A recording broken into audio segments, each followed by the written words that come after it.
What's up, ladies and gentlemen? My name is DJ Mystery, coming at you from Frankfurt, Germany, with the last but one contestant in the Rock Raider Challenge, the Unassisted, brought to you by Mr. Brolic Arm, Rob Swift. Today's DJ is Below. Let's do it as always. Check out his setup, look at the routine, then we're going to look at the judges' decisions, and of course the total score. All right, so let's get into it. Here's the setup. Two Technics 1200s. I can see. Oh, he's got some kind of a skin over them.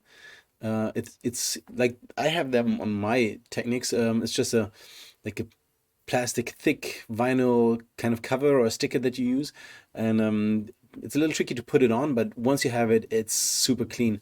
And he's got the Novation dices also with a white cover. I totally dig that. That is awesome, man. That looks great, and especially since you have also your mixer, which I guess is a Rain 62 something. Awesome setup. And you got it in a coffin, so it seems like you're always ready to go. Angle is okay. Angle is okay. You could actually tilt the camera a little bit upwards, because as you can see, like down here between like the end of your laptop or the beginning of your turntables and the end of the frame, you have some space. Which is just lost. I mean, look at this. Like all this back down here is all dead area. There's nothing happening. And man, we would love to see your lovely face. So it would be easier, or it would be cooler. It would be absolutely cool if you could tilt your camera just a little bit up, and then we can also see a little bit more of your back area. So I can see Friday, I can see Lauryn Hill, Master P. There's Michael Jackson down here, and I can't really. I don't know what the rest is, but like give us as much as you can of what you have to present. And you are a factor, so we want to see you definitely. Okay, apart from that, he's using it seems to me like a DVS system. That's why you're using the dices. So right, let's get into that. Right from the start, man, you're not using direct audio. You can see it because like the audio quality is not direct audio. You can hear that, we can hear that, everybody can hear that. Always make sure that you're using direct audio. If you're using a DVS, like Serato or a Tractor or Rekordbox, you can record within your software. And it's good if you record the audio and the video like this, but then you have to go the extra mile, take the audio and put it on top of the video so that you can mute the camera audio, which is the non-direct audio, which is just the regular camera audio. And then you have the really nice non-click, no background noise audio directly from your mixer, and put that on top of your video. That is how it should be done, like Steve D would say. Everybody's starting the intro like that. It's nice.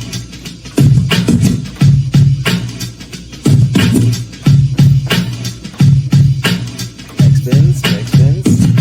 Yeah, offset backspin.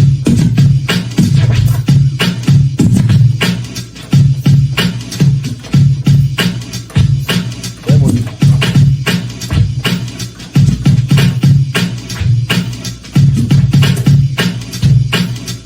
there it is. Nice pattern there.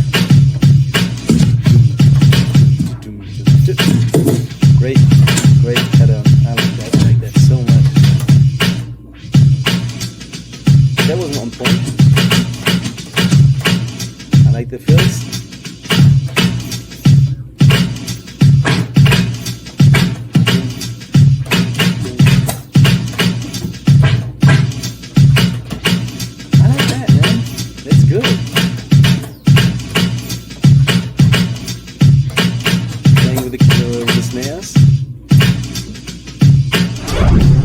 All right, that was it from DJ Below.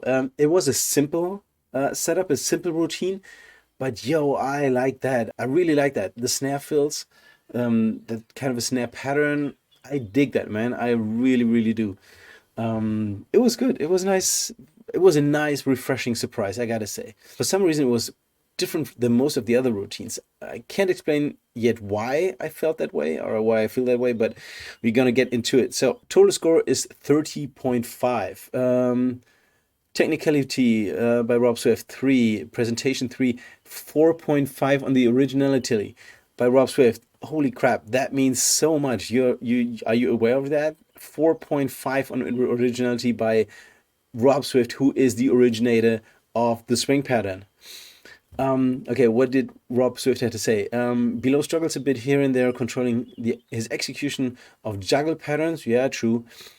Sometimes the racket seems to slip from under his fingertips. That is just, it's racket control. And that is to some extent simply due to, like, I don't know, maybe nervousness. And that's fine, it happens. Like, more racket control comes with more routine, I guess.